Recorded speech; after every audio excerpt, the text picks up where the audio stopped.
Good morning student.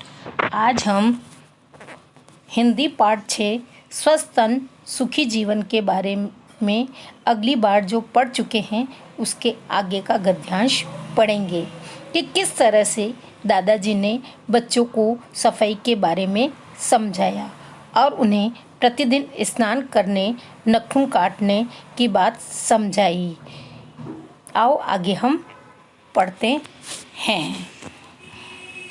दादाजी, सभी बच्चे एक साथ बोले। दादाजी आगे बोले, शरीर के साथ साथ हमें कपड़े भी साफ पहनने चाहिए।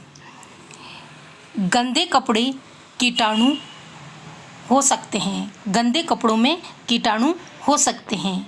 जहाँ तक हो हमें कभी बिना धुले कपड़े नहीं पहनने चाहिए।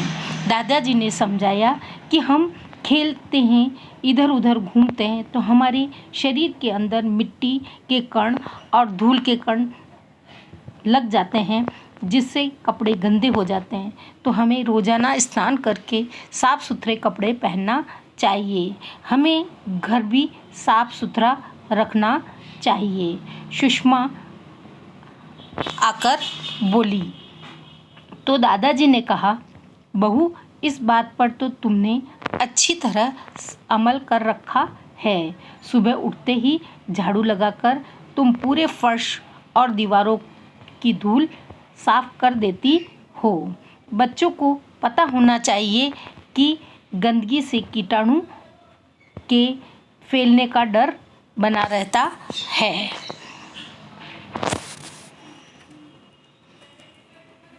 सफाई नहीं होने पर नालियों में कीचड़ जम जाता है और वहाँ कीटाणु भी पलने लगते हैं।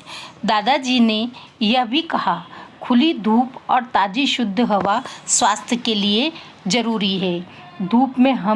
धूप से हमें विटामिन डी प्राप्त होती है। हमें रोज़ाना धूप में बैठना चाहिए, धूप का उपयोग करना चाहिए। सुबह सुबह की धूप हमेशा खानी चाहिए, जिससे हमारे शरीर में जो कीटाणु होते हैं वो नष्ट हो जाते हैं।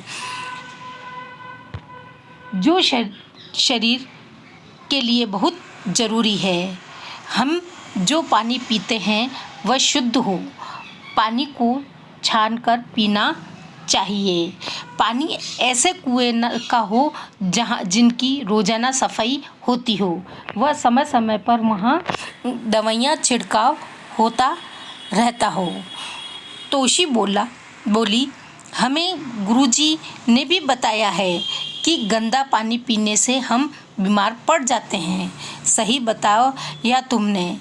हमें बहुत सी बीमारियां अशुद्ध पानी पीने से भी होती है।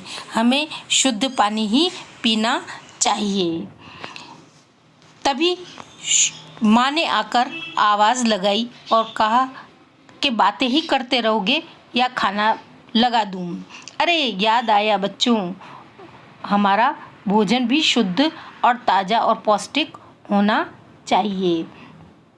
खुली हुई चीज़ें जिन पर मक्खियाँ भिनभिनाती हों कभी नहीं खानी चाहिए, या काफ़ी समय से कटे हुए फल रखे नहीं खाने चाहिए। हमें फलों को अच्छे से धोकर और फिर काम में लेना चाहिए।